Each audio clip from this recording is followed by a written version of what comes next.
Hi everyone, this is Cristy with Aerybeth Sewing, and today I'm going to show you how to make a buttonhole for an extra large button that will not fit in your automatic buttonhole foot. So we have this really large button, and I need to make a buttonhole for it. Now remember, this is not going to be like super perfect. The computer, the sewing machine is not doing it for you. You are doing this manually.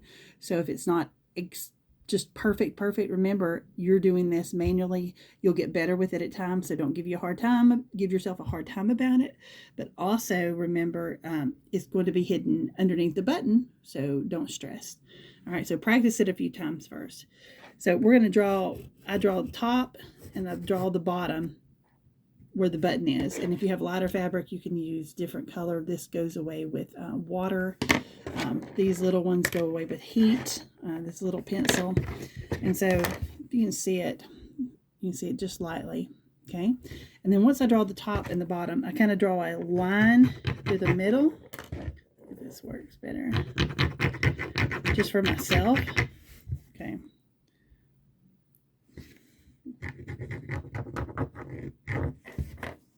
And it shows up a little bit. You can see it right in the center. Okay, so you draw a line so you can see it.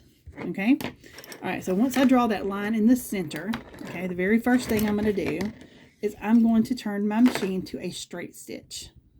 Okay, all right, so I've got it on a 1 and a 3. Okay, now I'm doing it in white thread so you can see it, but if you do it in black thread, you will not be able to see it as well, and so therefore if you mess up, you won't see it as much. Okay, so use coordinating thread. All right, so the very first thing I'm going to do, if you're ever doing a buttonhole foot, you know the buttonholes go backwards when you start sewing. We're going to go frontwards. We're going to do it a little bit differently. So I'm going to put that right on the, I'm going to do it that way, right on the very edge where I drew the end of my little curve where the button is, where the button sits. Okay, so I'm just going to roll my needle in. Okay, I'm going to back stitch.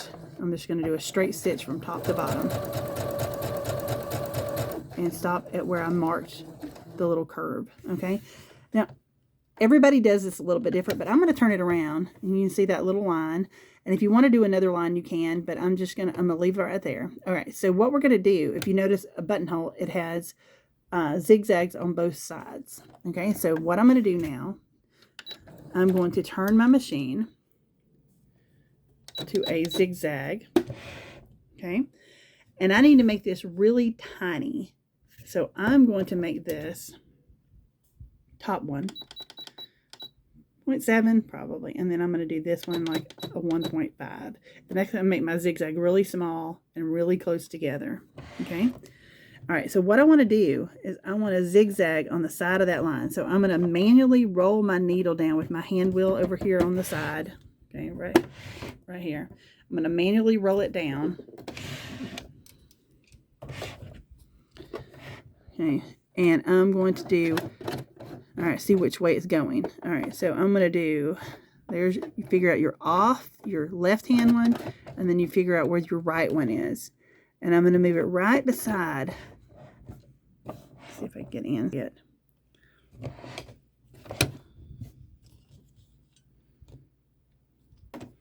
It's right beside that straight line. So there's one on the left and one on the right. Baby little bits, okay? All right, so I'm just going to go down this line and stitch a zigzag right beside that line. I'm not touching the line, I'm doing it right beside it.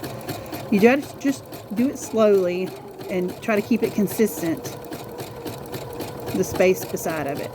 And you'll get better with time, of course. Now, I probably even could go smaller than the 0.7. All right, so now I've gone down through there. So I'm going to pick up my presser foot and I'm going to twist it around. And you can see that line, okay? That's a pretty good line, but what I'm going to do is I'm going to go back over it.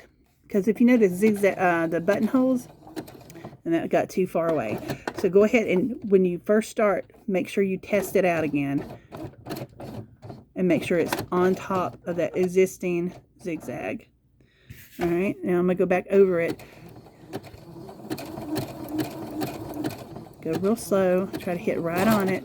Try to not hit your line in the middle that you drew.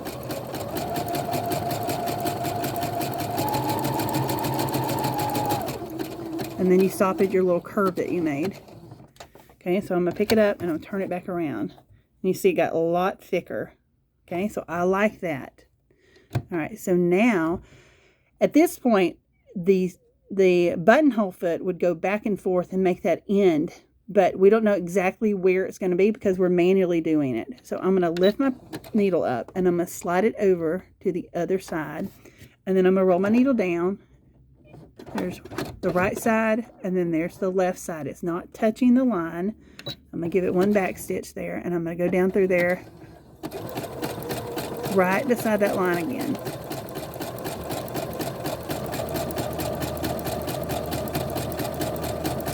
You can do this with any size button. All right, now I'm going to stop there. I'm going to twist it around. Okay. I kind of got off a little bit right there, but I'm not really worried about that right now. Kind of hard to do with the camera right in front of you. But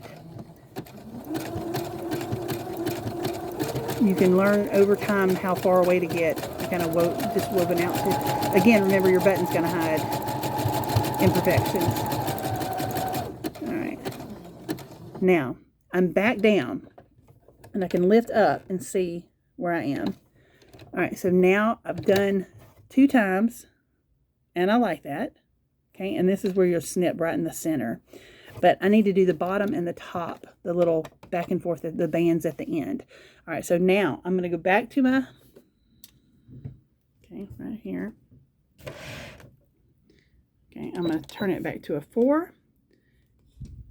And I'm going to probably need a 5 on this. But you're going to test it out. I'm going to do a 1.8. But this is the problem. You don't want it to go forward. So on the back of your machine, okay, show you this. There is a little button right here, and this turns off your feed dogs that pull your fabric in. So we're going to turn off the feed dogs. Okay, so now it'll just zigzag straight across. Okay, all right, so let's go back over here. All right, so I'm going to look underneath there, and I'm at the left hand corner, and I want it to go across and back and forth to make that end band. All right, so I'm going to lift my presser foot up, and I'm going to get it where I want to on the right or on the left. Okay, I'm going to pull it back up a little. And see, I'm rolling my needle, but then not putting it in and then getting it where I want it. So I'm going to go here and then see if it's over here where I want it, and it is.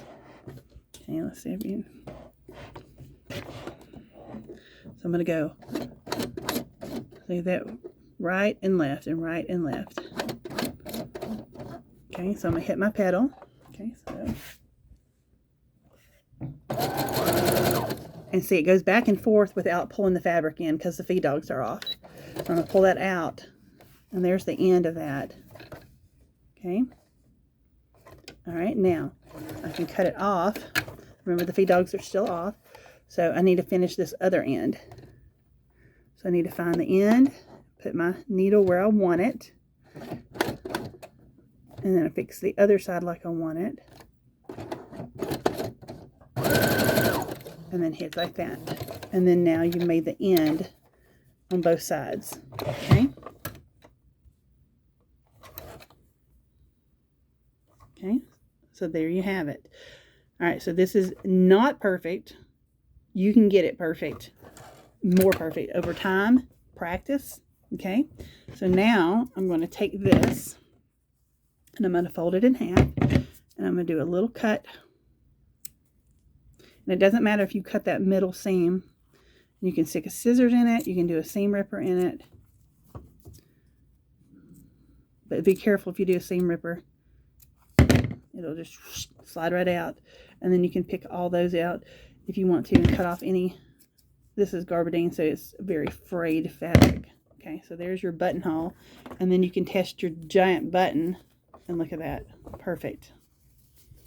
And so when you're buttoning it, look at that. It'll lay on top of it, and then you won't see it, any mistakes you make anyway, but you've got your buttonhole. Okay?